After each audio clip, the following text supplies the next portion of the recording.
अभिवादन और आज हमारे साथ जुड़ने के लिए धन्यवाद। यह मजबूत जीना में और हमेशा ये हमारे लिए बड़े आनंद की बात है कि हम आपके पास आकर परमेश्वर का वचन लाएं, आपके साथ समय बिताएं, परमेश्वर का वचन बताएं और प्रार्थना भी करें।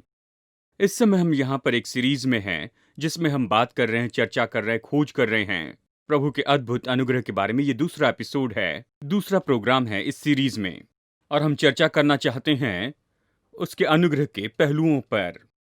आज के प्रोग्राम में हम परमेश्वर के अनुग्रह के बारे में अलग अलग दृष्टिकोणों को देखते चले जाएंगे और जरूरी नहीं कि बस एक खास दृष्टिकोण को ही देखते जाए, लेकिन अलग अलग दृष्टिकोण देखते जाएंगे जो हमें अपने मन में रखना है, उन पर हमें गौर करते चले जाना है। जैसे हम आगे बढ़ते जाते हैं, परमेश्वर के अनुग्रह को देखना शुरू करते हैं और परमेश्वर के अनुग्रह को हम समझने लगते हैं और भी गहराई से।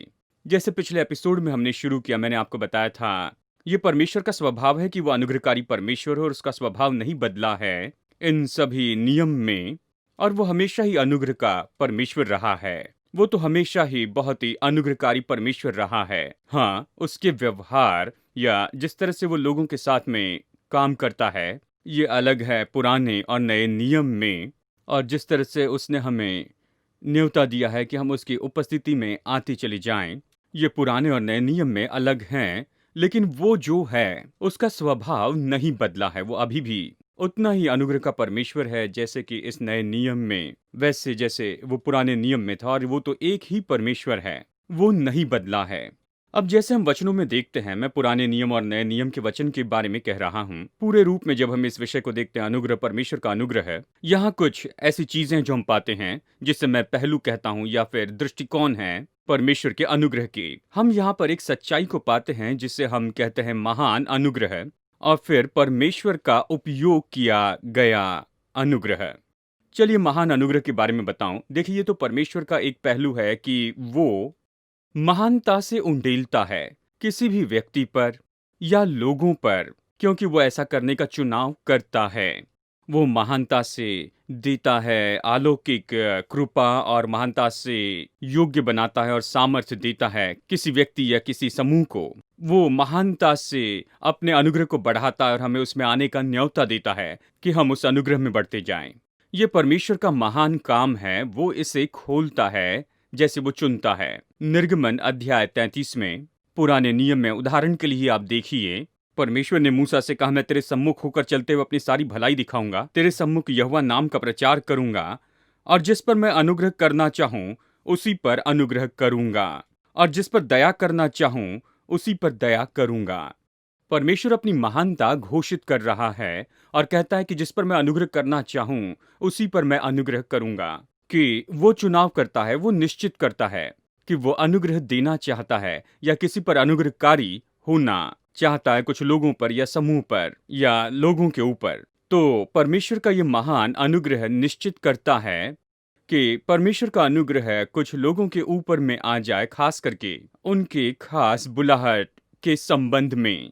उदाहरण के लिए गलातियों अध्याय 1 वचन 15 में पौलुस कहता है, परंतु परमेश्वर की जिसने मेरी माता के गर्भ से ही मुझे ठहराया और अपने अनुग्रह से बुला लिया। और फिर आगे वो अपनी बुलाहट के बारे में बताता है। वो कहता है, परमेश्वर ने मुझे बुलाया अपने अनुग्रह से। परमेश्वर ने पौलुस को क्यों चुना? केवल उसके महान अनुग्रह के कारण ही। उसे क्यों चुना, उसे क्यों बनाया एक महान प्रेरित, और जिस तरह से वो चाहता वैसे उपयोग किया। इसका एक भाग तो यही था कि ये परमेश्वर का महान अनुग्रह है कि परमेश्वर ने महानता से चुनाव किया कि इस तरह की बुलाहट वो उससे दे उस खास व्यक्ति को। और यहाँ पर ये तो प्रेरित पौलुस है, उससे इस तरह के काम के लिए बुलाता है, उसे उस काम के लिए सामर्थ देता है, जो कुछ भी उसे जरूरत थी वो देता है कि जिस बुलाहट के लिए उसे बुलाया वो काम पूरा करे, उसे पूरा करे। यही तो महानता का दृष्टिकोण है परमेश्वर के अनुग्रह का, यानी पौलुस की बुलाहट यहाँ पर तो परमेश्वर के महान अनुग्रह का काम है। पर दूसरी ओर परमेश्वर का उपयोग किया गया अनुग्रह है। इसका मतलब जब परमेश्वर वो अनुग्रह देता है, हमें उसे प्राप्त करना भी है। और फिर ये भी दृष्टिकोण है कि जब परमेश्वर अपना अनुग्रह सभी लोगों के ऊपर में समानता से देता है और वो हमें बुलाता है कि हम उसका उपयोग करें, इसका मतलब है कि उसे ले ले, कि उसे व्यक्तिगत बनाए, अपना बनाए। और ये तो हमारी इच्छा का काम है, ये तो उस व्यक्ति की इच्छा का काम है, और ये उस पर जबरदस्ती नहीं डाला जाएगा परमेश्वर की महानता के द्वारा। उदाहरण के लिए इफिसियों अध्याय 2 वचन 8 में हम जानते हैं, ये बाइबल कहती है कि विश्वास के द्वारा अनुग्रह ही से तुम्हारा उद्धार हुआ है। ये परमेश्वर का दान है और कामों के कारण नहीं, ऐसा ना हो कि कोई घमंड करे। ये हमारी ओर से नहीं, हमारे काम से नहीं कि कोई मनुष्य इस पर घमंड करे। यानी उद्धार तो परमेश्वर के अनुग्रह का वरदान है। यानी परमेश्वर अपना अनुग्रह सभी लोगों की ओर बढ़ाता है। आज इस पृथ्वी पर के हर एक मनुष्य की ओर वो तो निश्चय ही पहुंच रख सकता है परमेश्वर के इस उद्धार के अनुग्रह की ओर। ये किसी भी मनुष्य से दूर नहीं रखा गया। हर एक मनुष्य उसने उसकी ओर अपना अनुग्रह बढ़ाया है, लेकिन हर एक व्यक्ति को इसका उपयोग करना है। कहना है, हाँ प्रभु, मैं अपने जीवन में तेरे उद्धार का अनुग्रह लेता हूँ, मैं तेरे उद्धार के वरदान को स्वीकार करता हूँ। यानी ये अनुग्रह है जो उपयोग किया गया और उस व्यक्ति के जीवन में व्यक्तिगत बनाया गया। एक और उदाहरण परमेश्वर का अनुग्रह उपयोग करने के बारे में, इसे हम देख सकते हैं दूसरा कुरिन्थियों अध्याय 12 में वचन 7 से 9 तक। जब यहाँ पौलुस तो दुष्ट आत्मा के विरोध का सामना करता है और वो प्रभु को पुकार उठता है। चलिए इस वचन को पढ़ते हैं, दूसरा कुरिन्थियों 12 7 से 9 में। यहाँ पर पौलुस कहता है, इसलिए कि मैं प्रकाशनों की बहुतायत से फूल न जाऊं, मेरे शरीर में कांटा चुभाया गया, अर्थात शैतान का एक दूत, कि मुझे घूंसे मारे ताकि मैं फूल न जाऊं। इसके विषय में मैंने प्रभु से 3 बार विनती की कि मुझसे ये दूर हो जाए, पर उसने मुझसे कहा, मेरा अनुग्रह तेरे लिए बहुत है, क्योंकि मेरी सामर्थ निर्बलता में सिद्ध होती है। इसलिए मैं बड़े आनंद से अपनी निर्बलताओं पर घमंड करूंगा कि मसीह की सामर्थ मुझ पर छाया करती रहे। तो पौलुस अपनी यात्रा में, अपने जाने के समय सेवकाई में, वो दुष्टात्माओं की ताकत का सामना करता है। वो कहता है, शैतान का एक दूत, जिसे वो शरीर का कांटा कहता है, जो पीड़ादायी है, जो उसके विरुद्ध में बार बार आती जाती है। ये दुष्टात्मा की शक्ति, ये शैतान का दूत बार बार उसके विरुद्ध में आता है, कामों में रुकावट डालता, या फिर वहां रुकावट डालना चाहता है उस काम में जो वहां पर पौलुस कर रहा था। तो पौलुस वो परमेश्वर से कहता है, क्या परमेश्वर तो इसे दूर कर सकता है? और इसके बजाय कि परमेश्वर उससे कहे कि उस दुष्टात्मा को दूर कर दे, लेकिन परमेश्वर उससे कहता है, मेरा अनुग्रह तेरे लिए बहुत है। दूसरे शब्दों में पौलुस, एक अनुग्रह उपलब्ध है, मैं तेरे लिए अनुग्रह उपलब्ध करवाता हूँ, तुम्हें बस उस अनुग्रह को उपयोग करते जाना है। तुम उस अनुग्रह में चलते जाओ, तुम उसे प्राप्त कर लो, और जैसे तुम उस अनुग्रह में चलते हो तो तुम जयवंत हो जाओगे। तुम तो जय पाओगे इस विरोध पर, दुष्टात्मा के इस विरोध पर। हालांकि परमेश्वर उस विरोध को दूर नहीं कर रहा है। परमेश्वर पौलुस को अनुग्रह देता है कि वो विजयी होकर चले उस दुष्टात्माओं के विरोध पर, कि पौलुस निरंतर वही करते रहे जिसके लिए परमेश्वर ने बुलाया था। और हम निश्चय ही जानते हैं कि ये दुष्टात्मा की सामर्थ वहां पर सफल नहीं हुई, क्योंकि पौलुस अपने जीवन के अंत में दूसरा तिमोथी 4 में कहता है, मैंने अच्छी कुश्ती लड़ी, अपनी दौड़ पूरी की है, मैंने वो सब कुछ किया है जो परमेश्वर के राज्य के लिए मुझे करना था, जिसके लिए उसे बुलाया गया था। परमेश्वर के अनुग्रह के बारे में हम ये कह रहे हैं, अनुग्रह उपलब्ध है। जैसे हम परिस्थितियों का सामना करते हैं, हमें उस अनुग्रह का उपयोग करना है, मतलब उस अनुग्रह को लेना है, उसका उपयोग करना है और उस अनुग्रह में चलना है, जिसके कारण हम विजयी होते जाएंगे। और अनुग्रह के बारे में एक और दृष्टिकोण और पहलू जो हमें याद रखना है, वो है कि अनुग्रह और सत्य। अनुग्रह और सत्य, परमेश्वर अनुग्रह का परमेश्वर है और साथ ही वो सत्य का परमेश्वर है, और हम इन दोनों को अलग नहीं कर सकते। हम अनुग्रह को सत्य से अलग नहीं कर सकते हैं, क्योंकि ये दोनों एक ही परमेश्वर से आती हैं। ये पहलू है, ये उसके स्वभाव के दो पहलू हैं। परमेश्वर अनुग्रह का परमेश्वर और सत्य का भी है। देखिए यूहन्ना अध्याय 1 में और वचन 14 में, जैसे हमने पिछले एपिसोड में देखा है, यूहन्ना परमेश्वर के अनुग्रह के बारे में कहता है कि ये प्रकट हुए अनुग्रह और सच्चाई से परिपूर्ण होकर।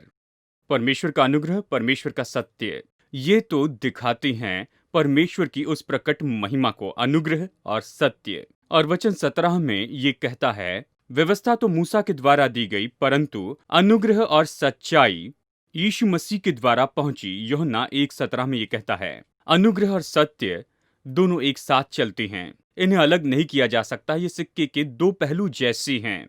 और देखिए, अनुग्रह परमेश्वर की करुणा को दिखाता है, जबकि सच्चाई उसके न्याय को दर्शाती है।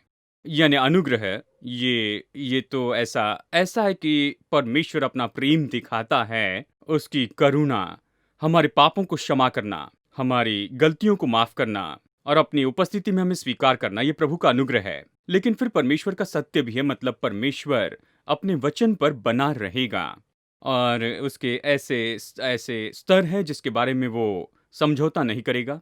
और परमेश्वर का न्याय है, यानी अनुग्रह और सत्य है, जो एक साथ चलते हैं। अब हम जो कि मनुष्य हैं, हमें अपने पापों में मरना था, लेकिन परमेश्वर अपने अनुग्रह से हमें अपने राज्य में स्वीकार करता, हमारे पापों को क्षमा करके अपने राज्य में स्वीकार करता।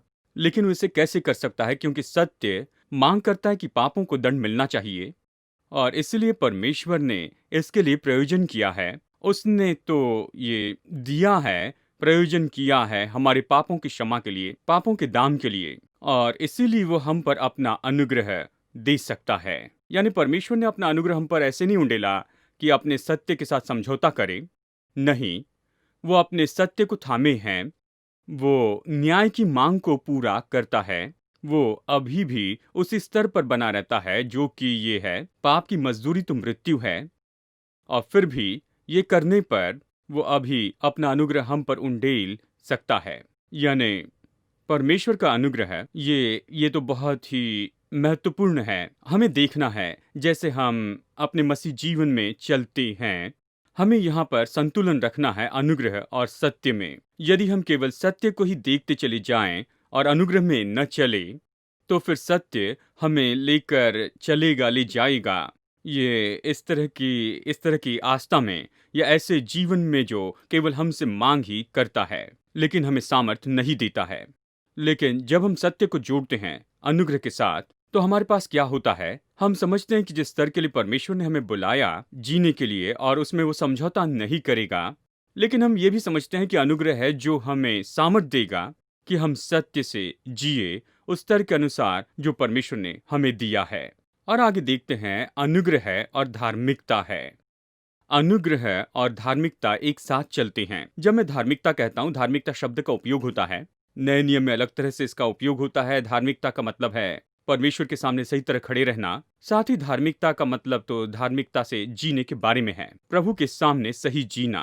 और देखिए, अनुग्रह और धार्मिकता दोनों एक साथ चलते हैं। हम यहाँ पर कुछ वचनों को देखेंगे। रोमियो अध्याय 5 वचन 20, अध्याय 6 वचन 1-2 पौलुस कहता है, व्यवस्था बीच में आ गई कि अपराध बहुत हो, परंतु जहाँ पाप बहुत हुआ वहाँ अनुग्रह उससे भी कहीं अधिक हुआ।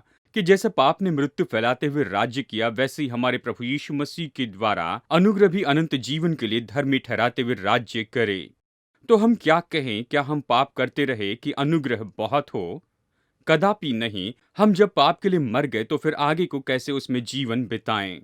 यानी पौलुस तो बस यही कह रहा है कि व्यवस्था आई और इसके कारण हम पाप को जानने लगे, और पाप यानी व्यवस्था के द्वारा वो मजबूत हुआ। लेकिन जहाँ पाप हुआ वहां पर अनुग्रह था, परमेश्वर ने अनुग्रह दिया। लेकिन ये अनुग्रह हमें क्यों दिया गया है? इसलिए नहीं कि हम पाप में बने रहें, लेकिन यह अनुग्रह हमें इसलिए दिया गया कि हम धार्मिकता के द्वारा राज्य करें।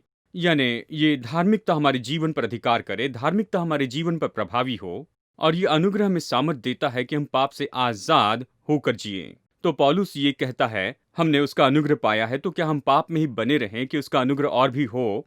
कदापि नहीं। अनुग्रह में इसलिए दिया गया है कि हम जयवंत हो सके पाप पर, और हम धार्मिकता में चल सके। यानी अनुग्रह में लाइसेंस नहीं देता कि हम पाप करें या फिर अपने जीवन में समझौता करें। अनुग्रह हमें सामर्थ्य देता है कि हम धार्मिकता से जिए। इसी तरह हम अनुग्रह और काम को देखते हैं। मतलब अनुग्रह हमें सामर्थ्य देता है कि हम वो काम कर सके जिसके लिए परमेश्वर ने बुलाया है। तो हम अनुग्रह के बारे में चर्चा कर रहे हैं, इसका मतलब ये नहीं कि हमें काम को दूर कर देना है। हमें समझना होगा कि सच में ये तो परमेश्वर का अनुग्रह है जो हमें सामर्थ्य देता है कि हम काम करते जाएं। हम इसलिए काम नहीं करते कि हम अनुग्रह प्राप्त कर सके। हम काम करते हैं क्योंकि हमने अनुग्रह पाया है। काम महत्वपूर्ण है क्योंकि काम दिखाते हैं, ये दर्शाने वाले हैं परमेश्वर के अनुग्रह का। हम जो कुछ भी करते हैं ये तो दिखाते हैं कि हमने उसका अनुग्रह पाया है। और मैं आपको एक वचन बताना चाहता हूँ इस संदर्भ में। यह 1 कुरिन्थियों 15 वचन 10 पौलुस कहता है, मैं जो कुछ भी हूँ परमेश्वर के अनुग्रह से हूँ। उसका अनुग्रह जो मुझ पर हुआ वो व्यर्थ नहीं हुआ, परंतु मैंने उन सब से बढ़कर परिश्रम भी किया दूसरे सभी प्रेरितों से। तो भी ये मेरी ओर से नहीं परंतु परमेश्वर के अनुग्रह से जो मुझ पर था। तो वो कहता मैंने काम किया, और वो कहता मैंने इतनी मेहनत की, इतना परिश्रम किया बाकी सभी प्रेरितों से बढ़कर, लेकिन जो परिश्रम मैंने किया ये तो परमेश्वर के अनुग्रह के कारण है। ये केवल परमेश्वर के अनुग्रह से ही हुआ, जो मेरे जीवन में काम कर रहा था उस कारण मैं ये कर सका। यानी अनुग्रह और काम एक साथ चलते हैं। देखिए, आप इन दोनों को अलग नहीं कर सकते। अनुग्रह में सामर्थ्य देता है कि हम काम कर सके, काम प्रकट करता है परमेश्वर के अनुग्रह को जिसमें हम सच में चलते हैं। मैं इस विचार के साथ संदेश खत्म करूंगा कि एक तरीका है कि हम और ज्यादा अनुग्रह प्राप्त करते जाएं। बाइबल कहती है कि जब हम अनुग्रह प्राप्त करते हैं तो विश्वास से उसे लेते हैं। मतलब मैं प्रभु पर भरोसा करता हूँ और विश्वास से इसे लेता हूँ, परमेश्वर के अनुग्रह को विश्वास से लेता हूँ और परमेश्वर ये हमें देता है। लेकिन हमें सीखना होगा कि हम नम्रता में चलते चले जाए। बाइबल कहती है याकूब 4:6 में कि वो दीनों पर अनुग्रह करता है। यानी जब मैं परमेश्वर के सामने दीनता में चलता हूँ तो ये मुझे योग्य बनाता है कि मैं उसका और अनुग्रह पाऊं, अपने जीवन में उसके अनुग्रह को और ज्यादा उपयोग करते चले जाऊं। आने वाले एपिसोड में इस पर और भी ज्यादा चर्चा करेंगे, लेकिन आज के प्रोग्राम में हमने बस यही तो देखा है कि हम इस समझ को प्राप्त कर ले कि परमेश्वर के वचन में जो अनुग्रह है ये तो दूसरी चीजों के साथ जुड़ा है। अनुग्रह और सत्य, अनुग्रह और धार्मिकता, अनुग्रह और काम, और ये बस एक साथ चलते हैं। हम इन्हें अलग नहीं करते हैं जब हम परमेश्वर के अनुग्रह के बारे में कहते हैं। आइए इस प्रोग्राम के अंत में हम कुछ समय लेकर एक साथ मिलकर प्रार्थना करते हैं। और मैं प्रार्थना करना चाहता हूं कि परमेश्वर का बहुतायत का अनुग्रह आपके जीवन पर खोला जाए। जैसे हम इस यात्रा में आगे बढ़ते हैं, मैं परमेश्वर के अनुग्रह के बारे में बताऊंगा और ये क्या कर सकता है हमारे जीवन में। आइए प्रार्थना करते हैं। पिता यीशु मसीह के नाम में हम धन्यवाद देते इस समझ के लिए कि हम तेरे अनुग्रह को समझ पाए जो हमारे दिल में आता है। पिता यीशु मसीह के नाम में मैं बस प्रार्थना करता हूँ कि तेरा अनुग्रह खोला जाए हम में से हर एक के ऊपर।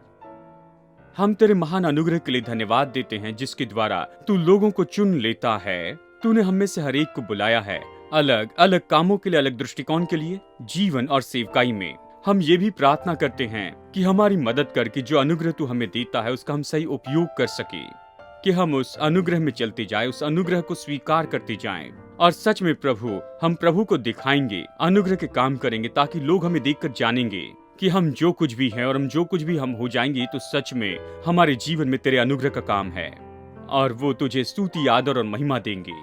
तो मैं प्रार्थना करता हूँ पिता, हर एक दर्शक के ऊपर तेरा बहुतायत का अनुग्रह खोला जाए। धन्यवाद यीशु के नाम में, आमेन। हमारे साथ जुड़ने के लिए धन्यवाद। अगली बार तक आप याद रखें, जियो जिंदगी यीशु जैसे।